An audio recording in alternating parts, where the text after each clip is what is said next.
Bom, alunos, a aula hoje é sobre cultura e ideologia. Nós vamos trabalhar, então, esse assunto. Quando normalmente falamos de cultura, levamos em consideração, né, vários significados de cultura e usamos a palavra cultura nas mais variadas situações. Mas no enfoque da sociologia, quer dizer, na visão da sociologia, quando ela estuda a cultura, ela busca entender como que as sociedades humanas constroem os seus diferentes modos de vida. É através da cultura que, pela visão sociológica, pela ciência, nós conseguimos encontrar, identificar as soluções para os problemas do nosso cotidiano, a interpretação da nossa realidade, a forma de como nós interagimos, né? E, obviamente, mantendo essa forma ou propondo mudanças, tá? É através da cultura que nós determinamos a nossa estrutura econômica, as nossas relações e organizações políticas, ideológicas, nossas normas, valores, costumes, né? Então, de uma forma geral, tudo aquilo que gere as nossas ações. Porque é através das nossas ações que vamos formar a cultura. A cultura ela é resultado da nossa ação. Se ela é resultado da nossa ação, evidentemente que a cultura não é algo, ela não ocorre de maneira harmônica, né? Muito menos igualitária, porque nós somos seres históricos e, obviamente, estamos divididos dentro de um processo histórico, dentro de um processo de divisão social, né? Dentro de classes sociais. E aí eu vou contribuir na construção da cultura do meu povo, da minha nação, levando em consideração a minha classe social. Eu não posso esquecer dessa condição, né?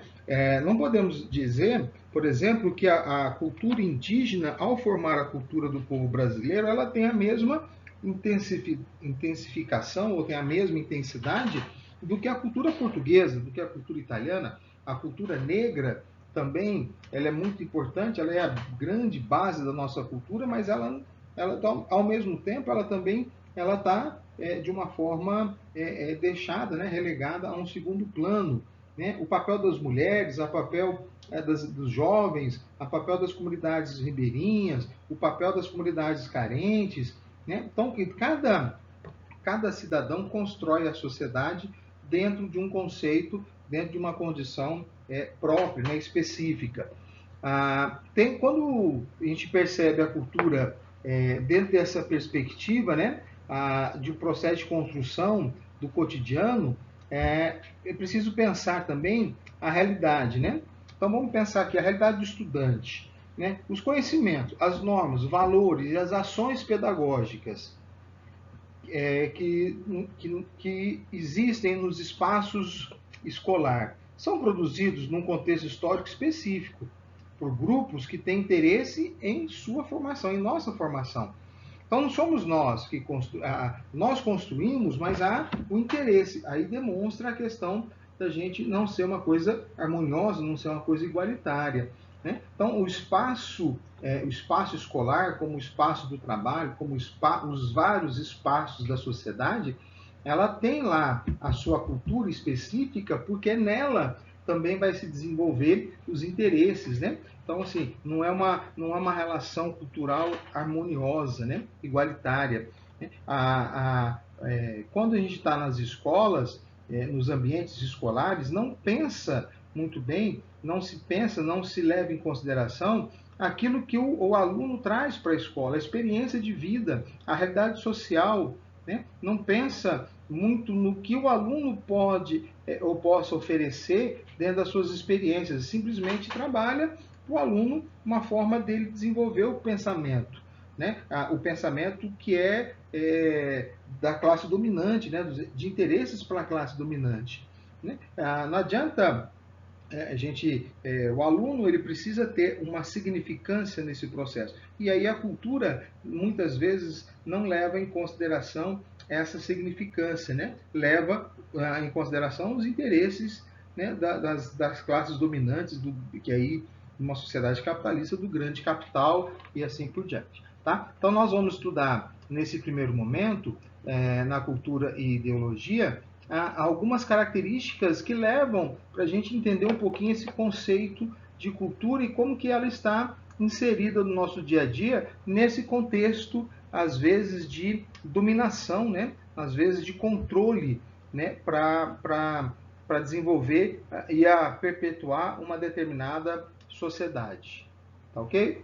Vamos pensar aí nas aulas, né? Vamos prestar atenção, faça as anotações e assim que no final da aula tem uma atividadezinha que eu vou propor para vocês, tá? Boa aula para nós, até mais. Dando sequência, então, alunos, ao conteúdo, né? Nesse slide que está postado aí para nós, a gente começa a identificar assim as diferentes formas, né, de interpretação que se tem, né, a palavra cultura, ou que a sociedade traz, né, então os diferentes significados, né, da cultura dentro da questão da sociedade. Normalmente, quando a gente fala de senso comum, nós colocamos a cultura como sendo uma situação de hierarquização, né? Um tem mais, tem menos, né? Melhor, pior. A gente cria uma condição, né? A cultura passa a ser algo hierarquizado, né? Entre indivíduos, entre grupos, né? A gente pode trabalhar isso muito tranquilamente. A gente percebe muito isso. Por exemplo, quando a gente faz, e resultando dessa condição, a gente acaba fazendo, de alguma forma, uma certa relação de exclusão e de preconceito, né? Quando a gente, normalmente, a população refere-se a uma população urbana, ela passa a se referir a uma população rural como aquelas pessoas do campo, aqueles jeca, o jeca tatu, lembrando muito o contexto, né, de Monteiro Lobato, né, aquela questão do homem do campo, preguiçoso, que, né, a questão muito na história do Brasil, né, a questão do indígena, né, o índio como um ser preguiçoso, que não trabalhava, que não queria nada com nada e tal. Tudo isso é uma forma de verificar, de analisar a cultura através de um senso comum, que não tem um aprofundamento social, né, nas teorias sociais, né, na construção de teorias sociais para identificar esse pensamento, né, do que seria a palavra cultura, então, né? Nesse caso, a gente tem que pensar a cultura como prática e valores de um grupo social e não como essa questão, né, senso comum. A sua dimensão material e imaterial como patrimônio a ser preservado e transmitido. Isso nos traz a ideia o seguinte: tudo aquilo que nós construímos em sociedade, ela é parte da nossa construção, da construção da nossa cultura. Então, assim, não dá para a gente considerar que a cultura é só se for música erudita, só se for um estilo de roupa, só se for um tipo de comida, só se for um tipo de situações. Não dá para pensar a cultura dessa forma, porque isso você está hierarquizando, você está construindo uma diferença cultural, né? Criando uma ideia de ele tem mais cultura do que o outro, a cultura dele é melhor do que a outra. Tá? Isso no campo da sociologia ela não serve, né? Não dá, né?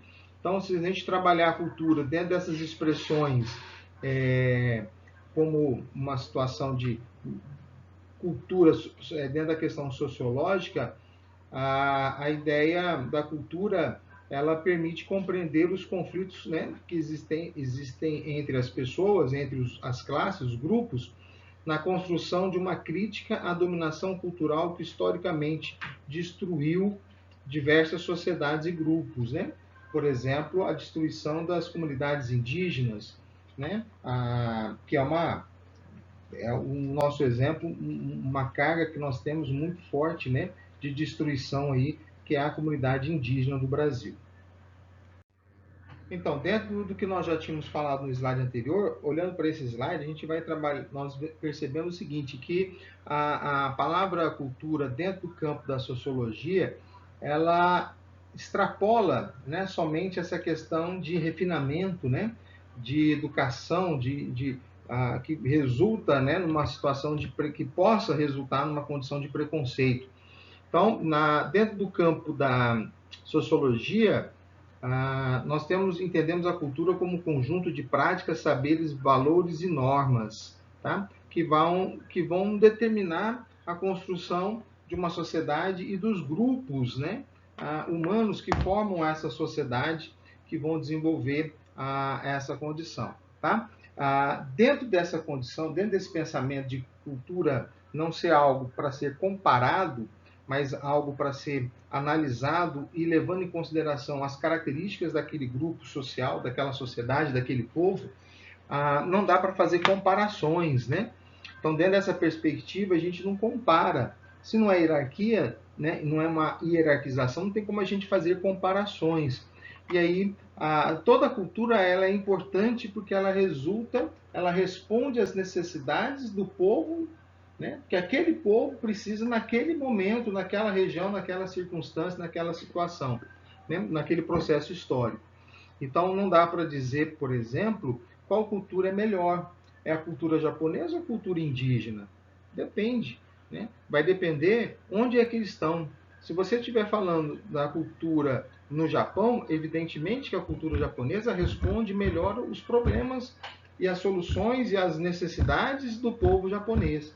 Mas se você estiver numa floresta indígena, evidentemente que a cultura daquele grupo, daquele povo indígena que mora naquela floresta, eles estão muito mais adaptados, muito mais preparados para a convivência daquelas necessidades, né, de convívio, de ambiente, de necessidades que eles vão possuírem, né, que eles possuem.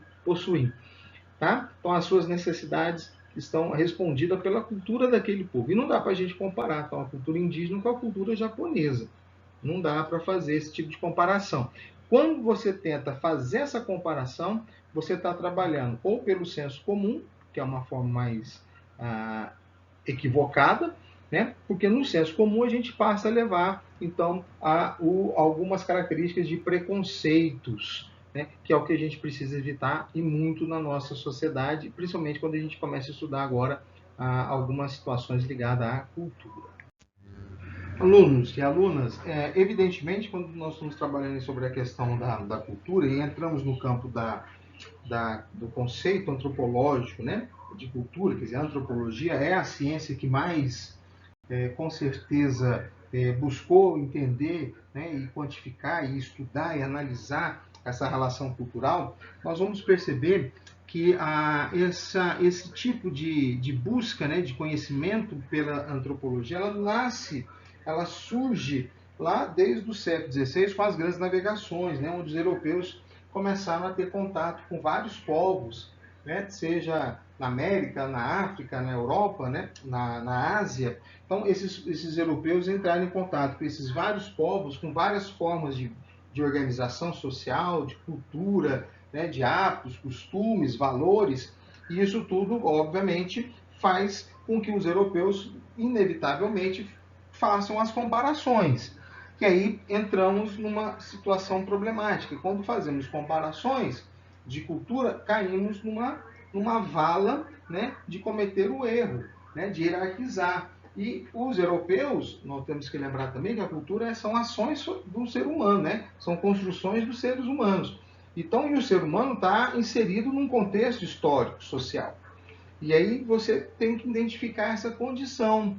Né? Então, a antropologia, quando ela começa a se debruçar para os primeiros conhecimentos, né, dessa cultura, da cultura dos povos, ela passa a trabalhar essa cultura com uma perspectiva evolucionista, né, de comparação, uma cultura e outra. Uma é melhor, a outra é pior. A outra não chegou no mesmo estágio que eu estou. Né? E principalmente quando você compara essas culturas com os povos da América, né? De alguns povos da América, excetuando os astecas e os incas, que eram povos um pouco mais evoluídos, que tinham uma característica um pouco mais evoluída, os demais indígenas da América estavam, vamos dizer assim, culturalmente, dentro dessa perspectiva antropológica evolucionista, cada um num estágio. Né? Levando em consideração que o máximo da evolução seria a civilização, cada um estava num estágio evolutivo. Né? Lembrando bem, estou me referindo ao contexto de uma cultura antropológica evolucionista. Né? Então, dentro dessa cultura evolucionista, os europeus justificavam, por exemplo, a dominação. justificavam as relações que eles tinham com os povos. Então, assim, eles não estavam matando os nativos, eles estavam levando para os nativos a missão, né, religiosa, o conhecimento, né? E aí você tem essa condição, né, de se justificar o ato bárbaro que fizeram com os povos nativos aqui da América, por exemplo, como uma forma de levar a essa população um sistema, né, que seria a condição de se tornar uma civilização, né, que é o auge, né, desse ideal, né, dessa condição de comparação, né, de evolução. Né? É óbvio que esse tipo de situações acaba criando uma contradição. Né? Os colonizadores europeus, quando vinham na América, aqui eles também viviam de uma forma contraditória. Né? Eles tinham aqui também duas posições extremamente antagônicas. Ao mesmo tempo que eles tratavam os povos do Novo Mundo como sendo algo inferior, né? Então, portanto, uma repulsa a esse povo, de não querer contato, porque eles são inferiores, eles não estão no nível dos europeus. Ao mesmo tempo, as relações que esses povos faziam entre si geravam para os europeus, com o passar do tempo, um certo fascínio.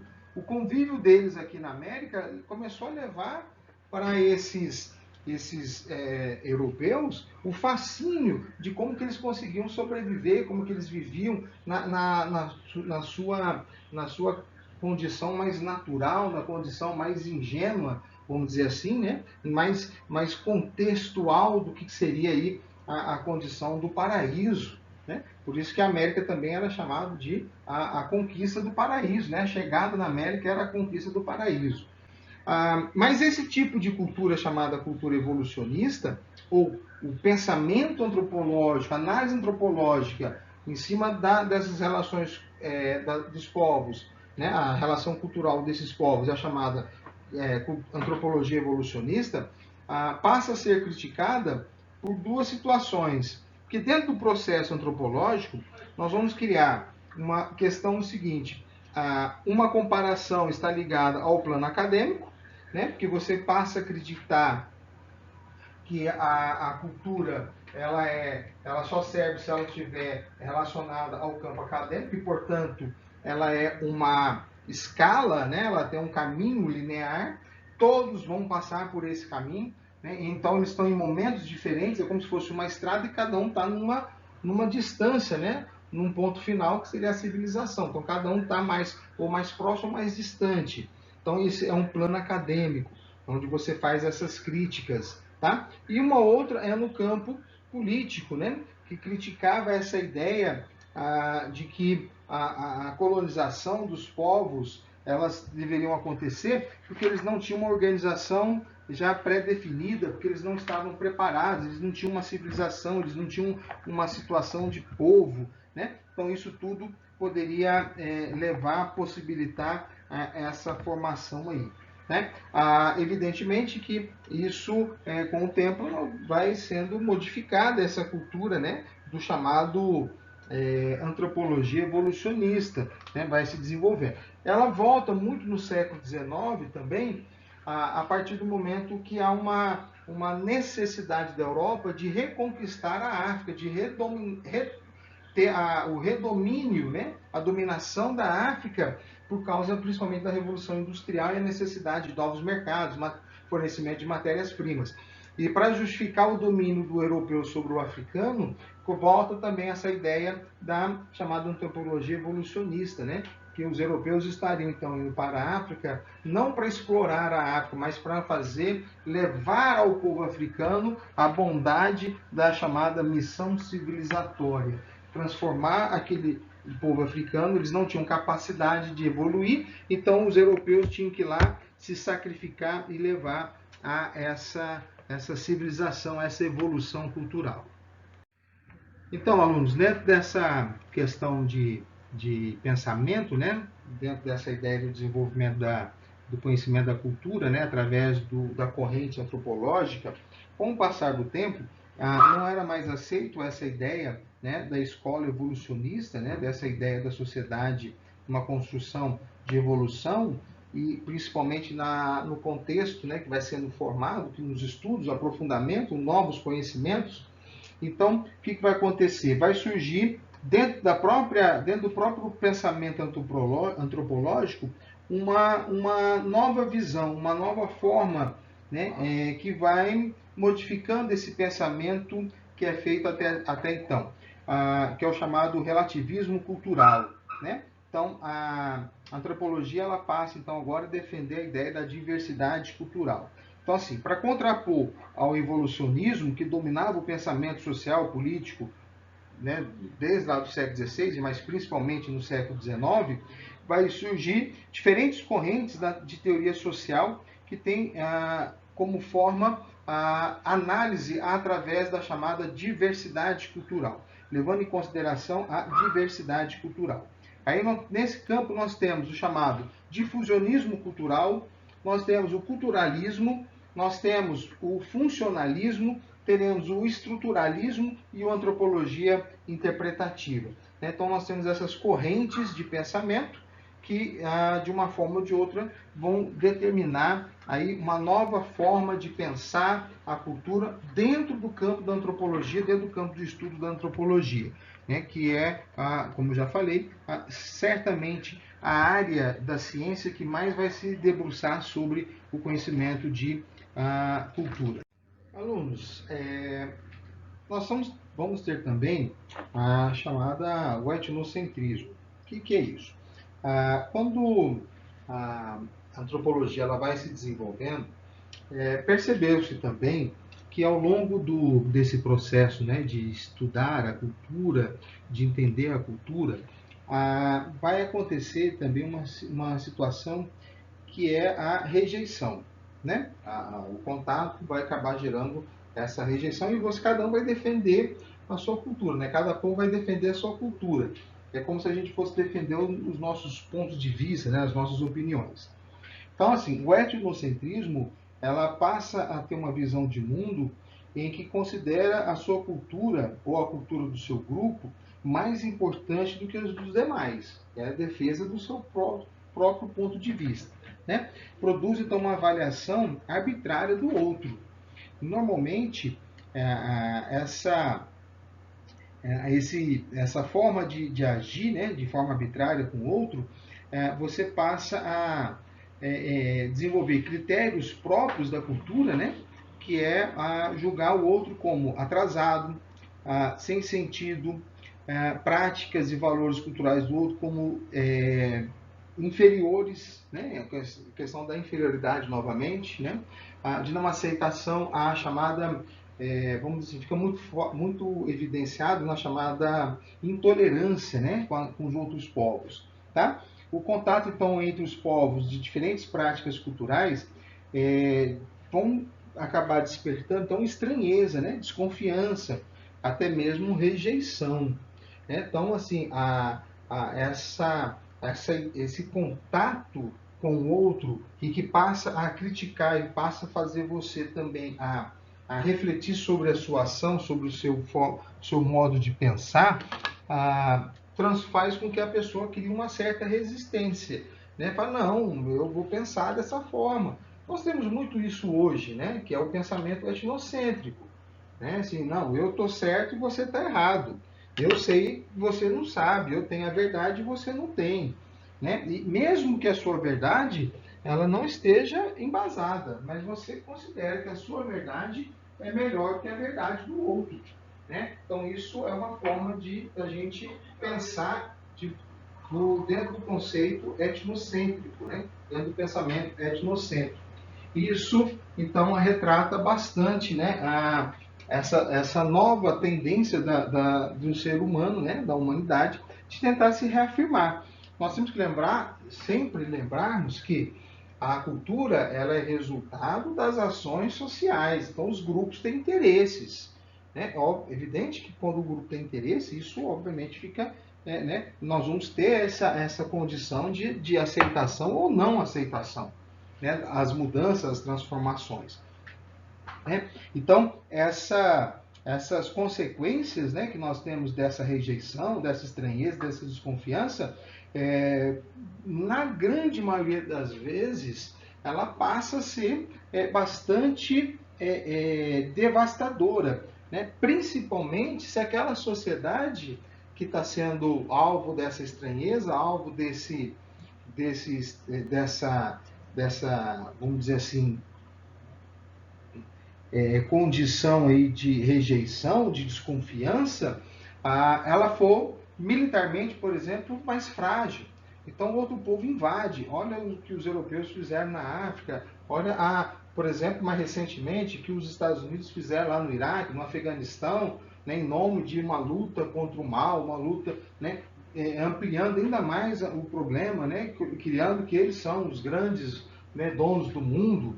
E aí você cria esse etnocentrismo, né, para justificar, para explicar essa situação. Então as pessoas, essas culturas mais frágeis, elas são muito fortemente prejudicadas, né? E não raro tiveram os seus valores culturais relegados, né, uma condição subalterna, quando não condição de extinção, né? Sendo inclusive culturas extintas. Olha os nativos daqui do Brasil, né? Os índios brasileiros, a relação, o contato que teve com o homem branco português e até hoje, atualmente, esses índios, eles praticamente inexistem na sua cultura original.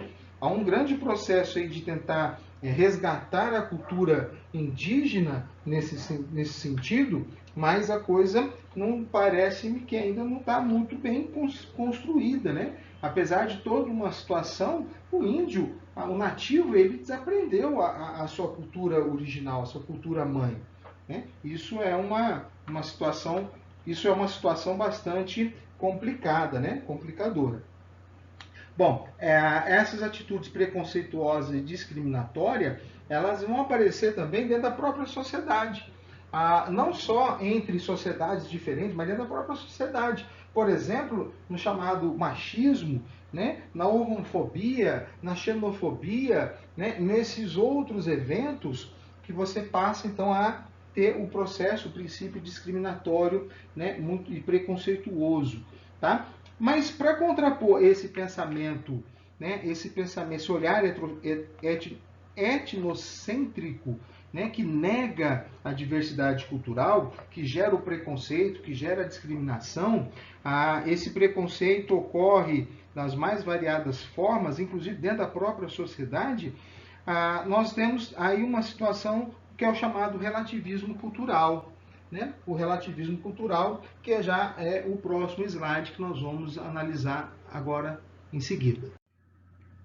Então, como eu já tinha falado, né, nós vamos falar, né, para contrapor a ideia do etnocentrismo, vem o relativismo cultural. Né? Essa forma de pensar compreende que cada manifestação cultural é legítima, né? O respeito, né, a cada uma. Né? Quando você avalia de acordo com a própria sociedade, como eu falei já anteriormente. Né? Não dá para a gente comparar a cultura japonesa com a cultura, por exemplo, índio da floresta amazônica, os Yanomamis.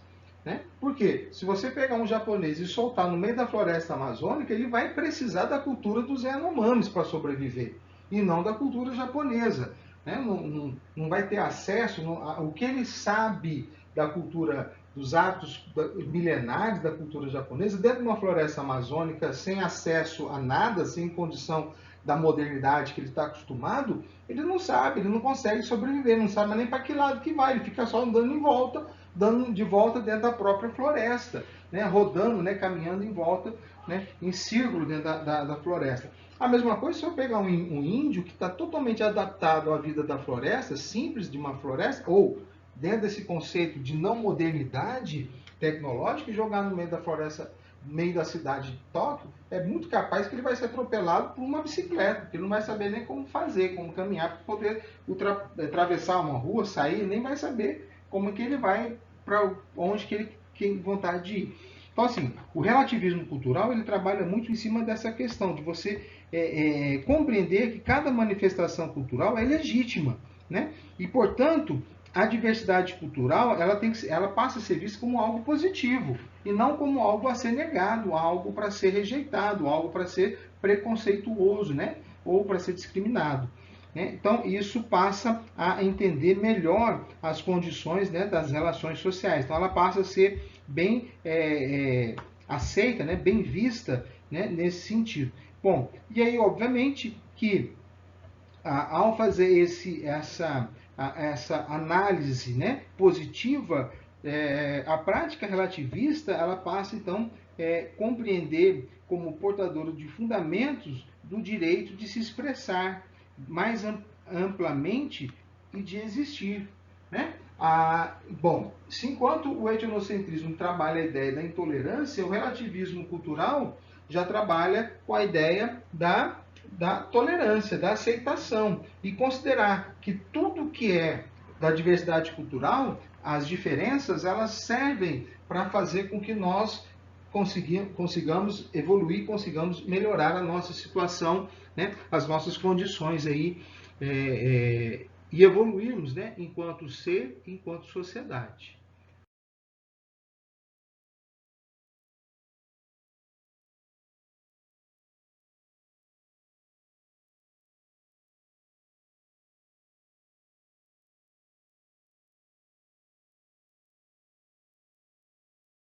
Bom, alunos, chegamos a mais um final de aula, falando sobre cultura e ideologia.